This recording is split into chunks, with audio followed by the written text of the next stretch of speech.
Bonjour chers amis, on se retrouve pour l'étude de nos deux halachot. Nous sommes ici à la halachot 5 et 6 dans le chapitre qui est en rapport avec le talit, donc la mise du talit et la fabrication des petits fils qui constituent le talit. On nous dit ici dans la halacha numéro 5, il est recommandé de ne pas enlever son talit katan, le talit qu'on met sous les vêtements et sur en général à même le corps ou sur un sous-vêtement. On nous dit c'est bien de ne pas enlever son talit katan pour dormir. Celui qui a la possibilité, c'est un niveau déjà, un beau niveau, on va dire comme ça. Mais lorsqu'il fait très chaud et qu'il est pénible de dormir avec le talit katan, alors on pourra le retirer pour dormir. D'accord? Par exemple, en Israël, comme il fait souvent quand même très chaud, on dirait on pourra l'enlever si ça nous incommode ou si ça nous dérange. Mais sinon, c'est bien de le garder. Comme pour les dames, d'ailleurs, je fais un parallèle avec les dames. S'il y a des dames qui nous écoutent ou qui nous regardent, le kisui roche, c'est pareil. Les dames, vous savez que vous avez l'obligation de vous couvrir la tête, bien entendu, lorsque vous êtes à l'extérieur de votre maison, en public.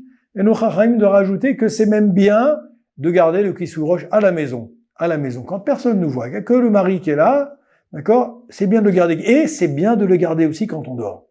C'est bien de le garder quand on dort. C'est pas une obligation. C'est une mesure de piété. Quand on dit midat, chassidout. Midat, chassidout. Mesure de piété.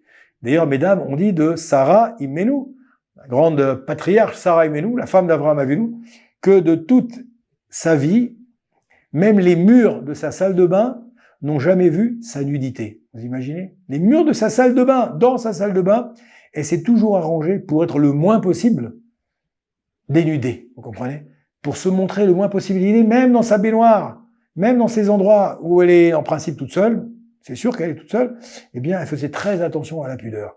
Donc je reviens maintenant au talit, c'est la même chose. On nous dit que celui qui peut garder le talit katan la nuit, c'est bien qu'il le garde. Par mesure de piété supplémentaire, c'est pas une obligation. Et s'il fait chaud, il peut s'en séparer. Deuxième halakha, le matin, il est inutile de dire la bracha sur le talit katan lorsqu'on a dormi la nuit avec. On fait une bracha sur le talit, d'accord? Et donc, quand on met le talit, on fait une bracha. Asher kideshanu bemitzvota vetzivanu leitratef betzitzit. On remercie le Créateur, qui nous a permis de nous envelopper, littéralement, nous envelopper avec le talit. Donc là, comme on l'a gardé toute la nuit, on nous dit ici, c'est pas nécessaire de faire la bénédiction. Ou alors, sinon, on pense à exempter le talit katan. Lorsqu'on va mettre le grand talit à la synagogue le matin, on pense à exempter le talit katan par la bénédiction qu'on fait sur le talit gadol. Le talit gadol, c'est le grand talit qu'on met à la synagogue, vous savez, sur les épaules, etc. Talit katan, c'est celui qu'on va porter sur soi, avec, en général, sur les sous-vêtements, et donc sous les chemises et sous les t-shirts. On nous dit ici que si on a pensé, en faisant la bénédiction sur le grand talit, à également inclure le talit katan, alors il n'y a pas besoin de faire de bénédiction. Les Ashkenazim, par exemple, savaient qu'ils ne mettent le talit gadol, que quand ils sont mariés.